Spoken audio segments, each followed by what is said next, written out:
Après avoir vécu un Double or Nothing bouillantissime avec une foule chaude, mais chaude, 100 000 personnes chaud, bouillant comme il faut, on est retombé dans notre pas quotidien. WWE Raw, mesdames et messieurs, live to the Thunderdome, avec des faux bruits, des faux applaudissements, des fausses interactions. Et un show mauvais. Eh oui, pour moi, ce show était de la merde. Vous savez, en fait, j'y ai réfléchi là, il y a même pas 5 minutes, mais Raw, ça me fait penser à notre vieille Ligue 1. À la Ligue 1 qu'on aime, la Ligue 1 Conforama.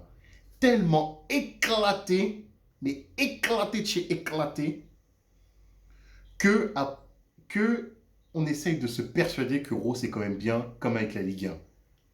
En Ligue 1, c'est notre corporatisme français, nos entraîneurs et certains médias qui nous disent « Mais non, la Ligue 1, c'est bien, on n'a rien à envier aux autres pays. » Alors que tout le monde voit que c'est nul. C'est pour ça que le PSG n'avancera pas et stagne, voire même chute, dégringole en termes de prestige et en termes de football. Ça, c'est une autre histoire, de toute façon. Je peux faire des vidéos de foot, de toute façon. Supporter du PSG, Liverpool aussi, jusqu'à la mort. Mais le PSG c'est n'importe quoi en ce moment, à cause du marasme de la Ligue 1. Et donc, pour revenir au catch, mais Raw, c'est exactement ça. Raw, chaque semaine, on se tape des shows de merde. La semaine dernière, c'était pas mal, mais cette semaine, c'était vraiment de la merde. Raw du 30 juin, on va en parler tout de suite, mais c'était de la grosse merde. Et encore une fois, on va revenir au gros problème de la WWE actuellement et depuis 2017. On va dire ça, 2017, parce que 2016 j'ai cru que la WWE allait renaître avec le brand split qu'ils avaient établi, mais après 2017, c'est redevenu de plus belle. Mais pas de plan à long terme, des mauvais choix de booking, et les mauvaises personnes gagnent, les mauvaises personnes perdent, et chaque semaine, on dirait qu'on revoit le même show. Chaque semaine, quasiment les mêmes matchs. Est-ce que c'est normal que chaque semaine, on regarde Raw, mais on dirait que c'est le Raw de la semaine dernière, d'il y a 2 semaines, d'il y a 3 semaines? Quasiment la carte, c'est toujours les mêmes matchs, les mêmes mecs. Actuellement, là, je me refais la WWE dans les années 2000. Quand je regarde Raw SmackDown, même à l'époque, quand j'étais au collège, 2006-2007, l'époque de quand ça allait exploser sur NT1, mais quand tu regardais Raw SmackDown, chaque semaine, tu ne regardais pas les mêmes matchs. Chaque semaine, tu étais surpris, tu te disais qu'est-ce qui allait se passer chaque semaine. Mais là, quand je me réveille le matin pour regarder Monday Night Raw, de toute façon, je me dis que ce sera la même chose. Déjà, en plus, 2 heures avant le show, sur Twitter, sur les réseaux sociaux, ils annoncent les matchs. 2 heures avant. Bon, vous allez me dire, la AEW, ils annoncent leur match de la semaine de la semaine suivante dans le show de... Ouais, vous voyez ce que je veux dire. Par exemple, là ce mercredi, ce vendredi, comme il y a NBA, et ben, ils vont annoncer de toute façon les matchs de la semaine prochaine. Mais au moins, c'est pas les mêmes matchs à chaque fois. C'est toujours des matchs différents, avec des intrigues différentes, et ça nous fait avancer sur certaines choses, même si AEW est critiquable à certains points. Mais Raw, c'est pas le cas. C'est pas le cas. Chaque semaine, c'est toujours la même chose. C'est les mêmes matchs. C'est la même tambouille. Les mêmes finishes. Et ça commence à devenir lassant. Ça commence à devenir lassant. Bref. De toute façon, on va continuer à gueuler sur ce show parce que rien que déjà que le premier segment, Miz TV avec le Miz et John Morrison qui se pointent, voilà, blablabla, bienvenue dans Miss TV. Le Miss qui dit que je vous ai laissé tomber, je me suis blessé, je suis désolé les gars. Le truc comique, c'est quoi cette odeur, le running gag là, avec John Morrison qui a de l'ail autour du cou. Non, c'est pour que les vampires, les zombies ne viennent pas et tout. Ensuite, bim, on invite le premier invité, Charlotte Flair.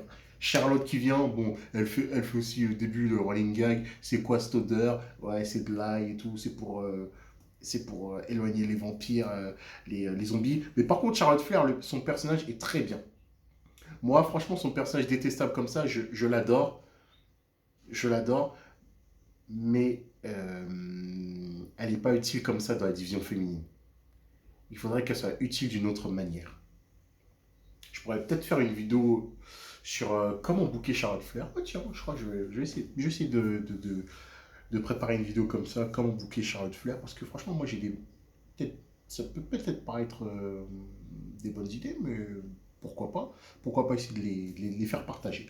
Enfin bref, ensuite il se moque de Rhea Ripley qu'elle a perdu en 2 minutes, qu'elle a pas réussi à battre en 2 minutes Nikki Cross. Rhea Ripley arrive. Ah, c'était quoi déjà un moment ce qu'ils disent là? Euh, Ah, je crois, c'est pas John Morrison Miss qui dit ouais, Réa, ouais, quand t'es habillé comme ça, on dirait que t'es l'enfer et tout. Réa, non, je suis pas l'enfer, je suis le cauchemar. Bref, ça se blabla, ça se trash talk. Et ensuite, Nikki Cross arrive, bim, Nikki Cross elle arrive, elle dit ouais, si j'ai pu tenir 2 minutes contre Rhea Ripley, je peux tenir 2 minutes contre toi, Charlotte. Elle provoque Charlotte, beat the clock challenge, bim, annoncé. Complètement ridicule, mais Charlotte Flair, 13 fois ou 14 fois championne du monde, comment elle peut se faire berner à ce point par Nikki Cross? Elle savait pertinemment que Nikki Cross, dès le début du match, allait se barrer du ring, essayer de faire gagner du temps. Elle aurait pu, comme en plus elle est avec, comment ça s'appelle là, Sonia Deville, avant le match, elle pouvait dire bim, ok, beat the clock change en 2 minutes. Par contre, si t'es décompté à l'extérieur, bah, je gagne le match. Comme Charlotte, c'est une peste, voilà, elle veut dire que, son personnage là actuellement veut dire qu'elle est meilleure que tout le monde. Et là, comme elle est en feud avec Rhea Ripley, pour dire à Rhea Ripley, je suis plus forte que toi, je suis plus maligne que toi. Comme j'ai, entre guillemets, la direction avec moi, Sonia Deville, elle pouvait dire, ok, j'accepte le match. Mais bim, si tu te fais décompter à l'extérieur, c'est moi qui gagne automatiquement. Après, un replay et Nicky Cross qui pouvait dire non, je suis pas d'accord avec lui. Bim, Sonia Deville, la musique arrive. Parce qu'en plus, on pouvait continuer l'intrigue. Là, pourquoi Sonia Deville couvre Charlotte comme ça? Bim, elle se pointe. Elle dit ok, Charlotte, je suis d'accord avec toi. Si Nicky Cross, par contre, se fait décompter à l'extérieur, bim, Charlotte gagne. Charlotte, elle s'est fait passer pour une conne. Déjà, créé un replay la semaine dernière, elle s'est fait passer pour une conne. Mais même Charlotte se fait passer pour une conne contre Nikki Cross. Et là, logiquement, si je vois ce genre de booking, Rhea Ripley, Charlotte qui perd qui arrive pas à battre en 2 minutes Nikki Cross, bim, Nikki Cross vient, bah, elle s'incruste dans le match. Triple threat à NSL, pay-per-view. Logique. Et ça pourrait faire un programme d'attente pour le one-on-one entre Rhea Ripley et Charlotte, qui est mieux qu'on le fasse, soit peut-être à Money in the Bank, comme ça, un pay-per-view assez pas mal, mais qu'on fasse un programme d'attente pour qu'on build Rhea Ripley et Charlotte pour SummerSlam. Au lieu de mettre Rhea Ripley Charlotte dans un pay-per-view secondaire comme Hell in a Cell.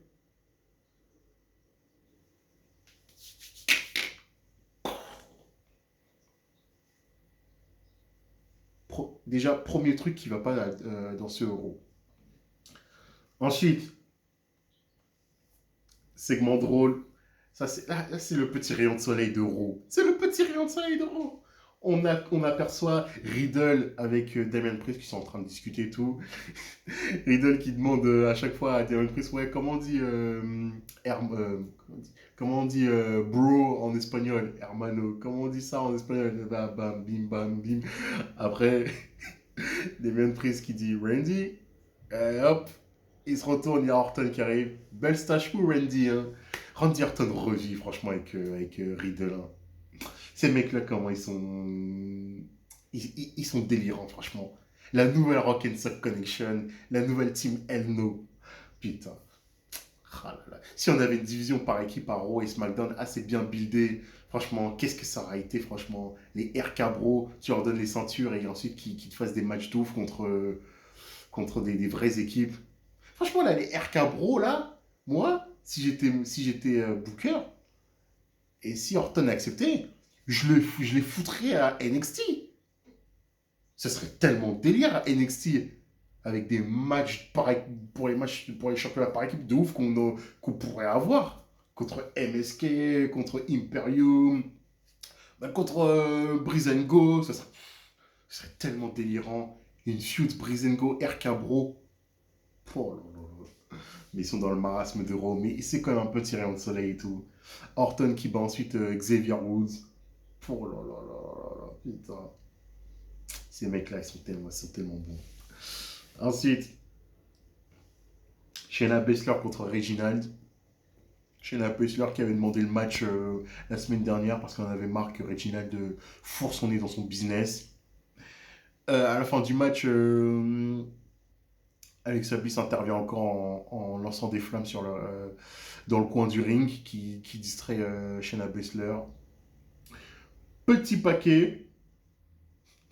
Et ça, c'est trop marrant quand même. Les Box Catch sont trop marrants. Box Catch aussi, ils ont tellement la haine contre Raw. Quand tu lis leur résumé, ils disent quoi? Reginald a battu Shayna Baszler par tomber avec un roll-up parce qu'on ne respecte toujours pas Shayna Baszler ici.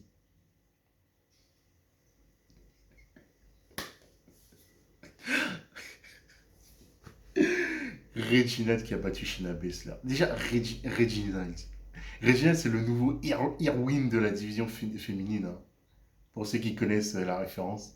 De toute façon, allez checker, vous verrez c'est qui. Mon Dieu. Et dire qu'attends, on est en 2021, et dire qu'il y a 7 ans, pas jour pour jour, mais il y a encore quelques mois après, il y a 7 ans, un match de merde entre euh, Nikki Bella et Alicia Fox, je crois. Match remporté en 2 minutes. Les fans qui envoient sur Twitter et sur les réseaux Give me a Divas Chance. Ensuite, Stephanie Beckman qui se pointe, qui annonce la révolution féminine. Et là, maintenant, 7 ans après, où est la révolution féminine encore?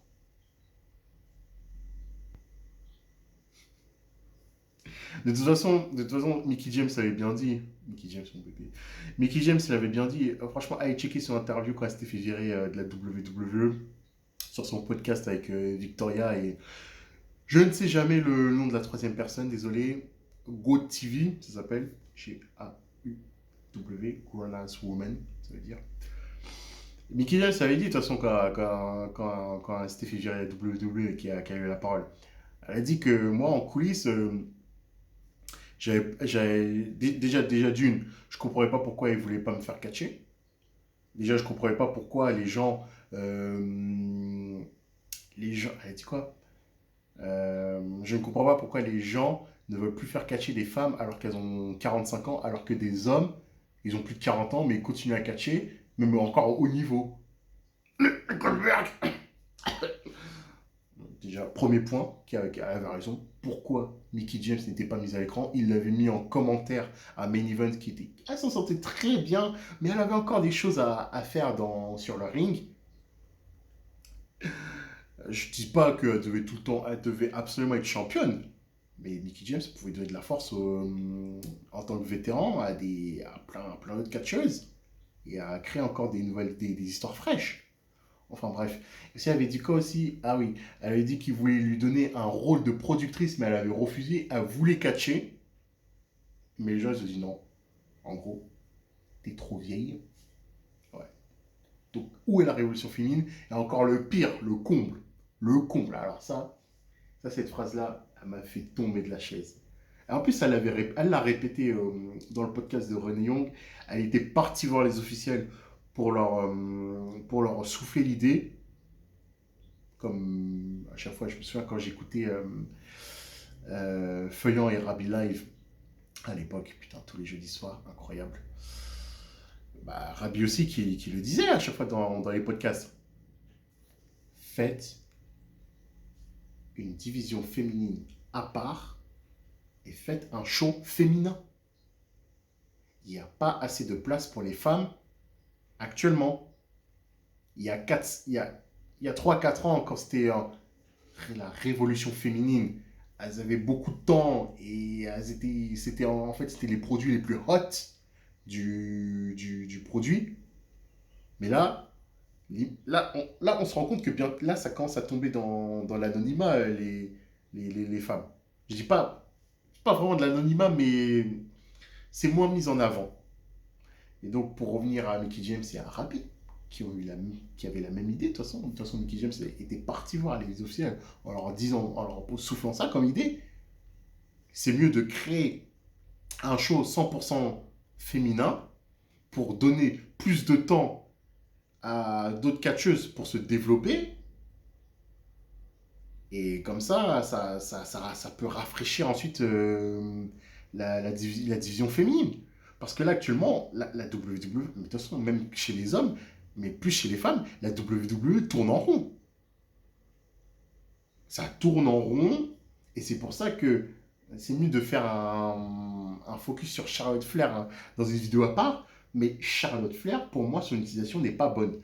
Charlotte Flair, actuellement, je vais donner un peu mon ressenti, mon idée. Pour moi, Charlotte Flair, il devrait actuellement la booker comme Triple H il était booké entre 2005 et 2007. Certes, en 2007, il avait été champion de la WWE, mais c'était un peu par urgence, parce que John Cena s'était blessé avant No Mercy. Mais en 2005, Triple H, il est champion, ok, mais il donne de la force à Batista. Ils ont bien buildé Batista avant, New Year's Revolution 2005, Elimination Chamber, les tensions entre Batista et Triple H commencent. Ensuite, au fur et à mesure, Batista commence à devenir babyface. Au fur et à mesure, de manière organique, il gagne le Royal Rumble, meilleure décision, bim. Et ensuite, ça build Batista Triple H de manière intelligente. Bim, WrestleMania, Batista gagne contre Triple H. Triple H donne les victoires à Batista pour l'élever en tant que star. Là, ça a rafraîchi en plus la division masculine. Il perd à Backlash aussi, il perd à Vengeance et Innocent. Et ensuite, en 2006, il fait la même avec John Cena. Même si les fans commençaient déjà à ne plus supporter John Cena. Mais il a abandonné à WrestleMania 22 contre John Cena. Et fun fact, Triple H et Shawn Michaels ne voyaient rien en John Cena. Même en 2006, apparemment, selon les dirt sheets, Triple H, quand on lui a annoncé qu'il allait affronter John Cena à WrestleMania 22, il ne prenait pas John Cena au sérieux. Mais au final, Triple H a abandonné pour donner plus de force à John Cena. Il a perdu le Triple Threat à Backlash pour donner de la force à John Cena. Charlotte Flair doit être comme ça aussi. Charlotte Flair doit être utilisée de manière intelligente comme ça. Mais là, la feud avec Rhea Ripley, c'est pas une mauvaise idée. Mais le timing est mauvais. Parce que déjà, bon, Charlotte Flair, elle a eu des problèmes, Covid, opération, je sais pas quoi, avec, comment dire, opération thérapeutique et tout. Mais c'est pour ça que moi, je dis qu'il faut builder Charlotte contre Rhea Ripley pour SummerSlam. Parce que déjà, en plus, comme la foule va revenir, et là, c'est du pain béni.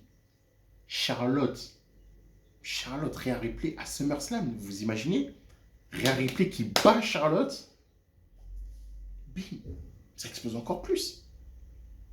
En fait, il faut que Charlotte soit utilisée comme ça. Il faut qu'elle donne de la force aux autres. Pas tout le temps qu'elle gagne. Moi, je pense qu'elle devrait quand même, qu'elle devrait souvent perdre. C'est pas grave. Charlotte, c'est déjà une star. Charlotte est déjà établie, c'est bon, c'est déjà une légende, blablabla. Là, maintenant, il faut quand même rafraîchir la division féminine. Parce que là, on va pas éternellement. Si les Four Horsemen partent demain, là, que va devenir la division féminine? Il faut que les Four Horsemen commencent petit à petit à se mettre un peu en retrait et donner de la force aux autres et builder beaucoup plus de stars. Je dis ça, je dis rien. Ensuite, Drew McIntyre qui est en interview, blablabla, il dit qu'il a battu Brock Lesnar.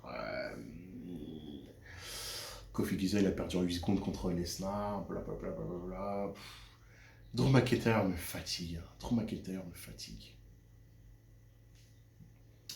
Ensuite, T-Bar et May sont battus à Lucha House Party. Voilà. RAS. Ensuite, oh là là. Sheamus, putain, mais Sheamus, c'était. Vous vous rendez compte qu'il y a 3 mois, on croyait que Sheamus allait être buildé pour affronter Drew McIntyre à WrestleMania. Et moi, dans ma tête, je me disais, en plus, il allait battre Drew McIntyre à WrestleMania s'il y avait ce match-là buildé. En soi, c'est pas une mauvaise idée que Sheamus soit US Champion. Mais c'est la manière maintenant là dont il est booké. Là, vous vous rendez compte que chaque semaine, Sheamus, limite, il est en feud en même temps contre Ricochet et Humberto Carrillo. Limite, on dirait que, au secours, mon Dieu, qu'ils ne le fassent pas, comme ils avaient fait à Elimination Chamber l'année dernière, où ils avaient fait une dinguerie. Braun Strowman, vous me voyez venir, contre Sami Zayn, contre Elias, contre Shinsuke Nakamura, 3 contre 1. Si les 3 gagnaient, Sami Zayn est champion intercontinental, mais imaginez la dinguerie qu'il pourrait faire là. Humberto Carrillo et Ricochet contre Sheamus pour le titre de US. Si les deux gagnent, ils sont co-champions US. La WWE est capable de faire ce genre de conneries. Là, actuellement, avec Alexa Bliss, on en reparlera tout à l'heure, avec les dingueries qu'ils font avec Alexa Bliss, ils sont capables. Et franchement, ils régalent Vox Catch. Ils disent quoi? Ricochet a battu Sheamus par tomber avec un roll-up. Le champion des États-Unis a été distrait par la musique d'entrée de Carrillo. Les distractions à causer des theme songs, c'est à bannir. Ils sont en roue libre. Pour vous dire que ce show, chaque semaine, met les nerfs à tout le monde. La WWE a tellement usé ces techniques, c'est plus possible. 1 minute 14 de match, sinon on est bien. T'as complètement raison, Darren. De toute façon, on a eu pire que ça. Humberto Carrillo qui bat dans la foulée Sheamus.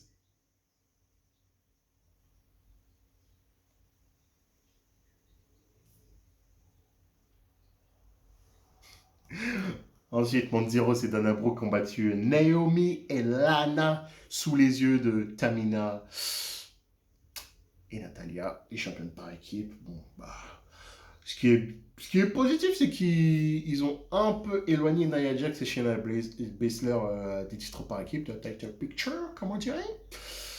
Bon, je pense que Mandy Rose et Dana Brooke vont être les nouvelles number one contenders for the title. Mandy Rose et Dana Brooke me font toujours délirer avec leur tenue. À chaque fois que je vois, je bug. Et je vois dans ma tête, je me dis, il y a 10 ans, je suis en extase totale devant ça. Oui, j'étais au collège, ça va. Je regardais des bikini contests.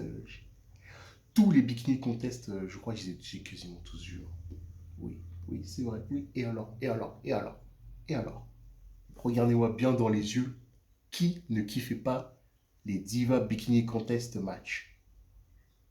Et là, on a de la beauté, on dit que c'était dégueulasse. Mais moi, il y a 10 ans, il y a 10-15 ans, je disais pas que c'était dégueulasse. Je trouvais ça magnifique. Bref. Cédric Alexander a battu Shelton Benjamin en 1 minute, RAS aussi. Troisième match en 3 semaines. Les mêmes matchs, les mêmes matchs, les mêmes matchs, les mêmes matchs, les mêmes matchs, les mêmes matchs. Ensuite, Elias qui parle avec Jack Striker, qui met la pression. Il dit on doit gagner par équipe ce soir, blablabla, blablabla. Voilà. Là, c'est le ventre mou du show. Ensuite, comment il s'appelle le Kevin Patrick, l'intervieweur? Ouais, il va interviewer Kofi Kingston. Bla bla bla. Kofi Kingston n'a pas apprécié que Drew McIntyre dise qu'il a perdu en 8 secondes contre Brock Lesnar alors que lui il a battu Brock. Lui, il lui rappelle que lui au moins il a battu Bobby Lashley dès son premier match face à lui. Bla bla bla. Ensuite, match par équipe AJ Styles et Homos qui défendent les titres. Quand ils sont arrivés, ils n'avaient pas les ceintures. J'avais eu peur. Je dis mais pourquoi ils ne sont pas les ceintures AJ Styles et Homos? Où sont les ceintures? On leur a volé comme à l'époque avec Walter quand on lui avait volé sa ceinture NXT UK. Hein. Bref. Mais après, on a vu l'arbitre qui soulevait les ceintures, donc tout allait bien, parfait. Elias qui a trahi Jackson Riker, RAF, AJ Styles et Homos ont gagné. Boum, bam, bim, bam, voilà. Ensuite, Alexa's Playground. Elle invite Reginald. Pose une question à. Lily pose une question à Reginald. Reginald lui dit mais c'est quoi la question? Alexa, je suis désolé et tout. Bim, Shayna Baszler arrive à tabasser Reginald. Elle lui dit que elle la verra la semaine prochaine. Au calme. Asbest a dit à Lily t'es qu'une stupide poupée.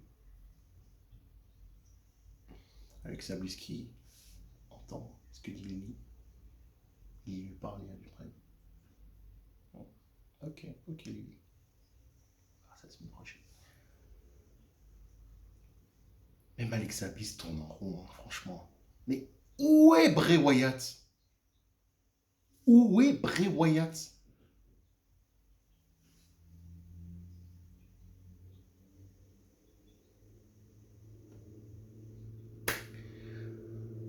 Monday Night Raw, franchement, chaque semaine, ça nous épuise. Ça nous épuise, hein, franchement. Voilà un segment qui sert à rien aussi. Mustafa Ali qui. Mansour qui parle avec les Viking Riders. Les Viking Riders, ils font faire la voix. Bienvenue à Rocky. Mustafa Ali qui vient, il lui dit non, il faut pas faire confiance à. Il faut faire confiance à personne actuellement. Ensuite, Mansour qui lui dit ouais. Et pourquoi je devrais avoir confiance en toi? Mustafa Ali dit pas encore. Où ça va? Je sais pas. Ensuite, Drew McIntyre contre Kofi Kingston. Bobby Lashley et MVP sont bannis des ringside. Victoire de. Bah, franchement, la mauvaise personne a gagné. Victoire de Drew McIntyre. On va encore se taper McIntyre contre Bobby Lashley à Hell in a Cell Pay-Per-View. Je pense que ce sera un Hell in a Cell match. Pourquoi, comment, je sais pas. Je sais, franchement. Si franchement Brock Lesnar revient au SummerSlam pour affronter Bobby Lashley, c'était mieux de faire comme programme d'attente Kofi Kingston pour Bobby Lashley pour le titre hein, que Drew McIntyre. Franchement, Drew McIntyre, il faudrait l'éloigner de la title picture. Il faut construire d'autres mini-eventers là, mais de toute façon, ils n'ont pas de mini-eventers. Et voilà. Le match en soi était bon, mais comme la mauvaise personne a gagné, à quoi ça sert, franchement? À quoi ça sert? Donc voilà. Voilà comment s'est terminé le show. Drew McIntyre gagnant, et puis voilà, bilan, Monday Night Raw, c'est vraiment terrible, hein. Franchement, c'est vraiment terrible, hein.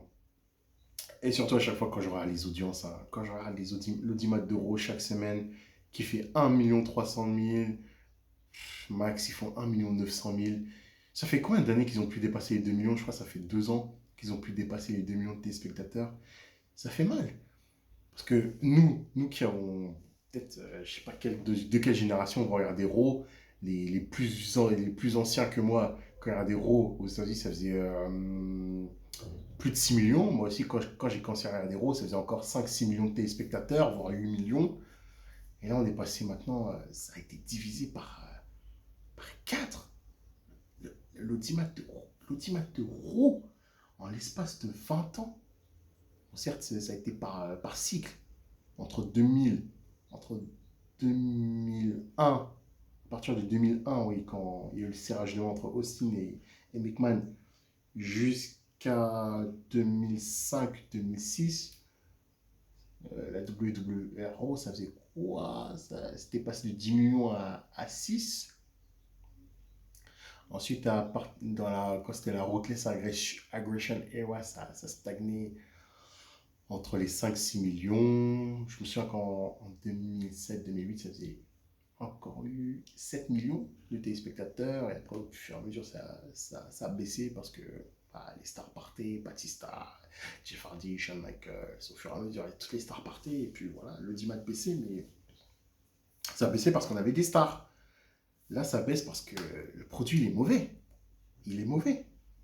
Et c'est terrible. Vous vous rendez compte que, comme je vous ai dit en début de vidéo, Raw, c'est la Ligue 1. Nous, chaque semaine, à chaque fois, quand on regarde la Ligue des Champions ou quand on regarde les autres championnats domestiques, le championnat d'Espagne, le championnat d'Angleterre, à contrario aussi le championnat d'italien parfois, et le championnat allemand, ça nous met des claques. Parce que nous, on n'est pas attractifs. Raw, c'est ça. Raw, en plus, la WWE, à chaque fois, on considère qu'ils ont le meilleur roster, ils ont les meilleurs catcheurs du monde. Et regardez ce qu'ils font avec. C'est triste. C'est triste, mais c'est comme ça. C'est la WWE actuellement. On n'y peut rien. Voilà. Bon, j'espère que vous avez pris vous avez pris un très bon, vous avez eu un très bon moment avec moi, même si j'ai un peu gueulé, mais encore une fois, je vous le dis, hein, ceux qui me regardent, ceux qui me watch, abonnez-vous les gars, abonnez-vous, likez, faites des commentaires, qu'on discute tranquillement. Par communauté. Et vous inquiétez pas, le connard du catch sera bientôt sur Twitter, Instagram aussi peut-être. Et puis voilà, et ça m'enchante pas de faire une review comme ça sur Monday Night Raw, mais je pense que là, chaque semaine, comme c'est de pire en pire, là, je pense que chaque semaine, va falloir gueuler, hein. C'est comme ça. C'est comme ça et c'est triste, hein. Voilà, c'était le connard du catch. À plus.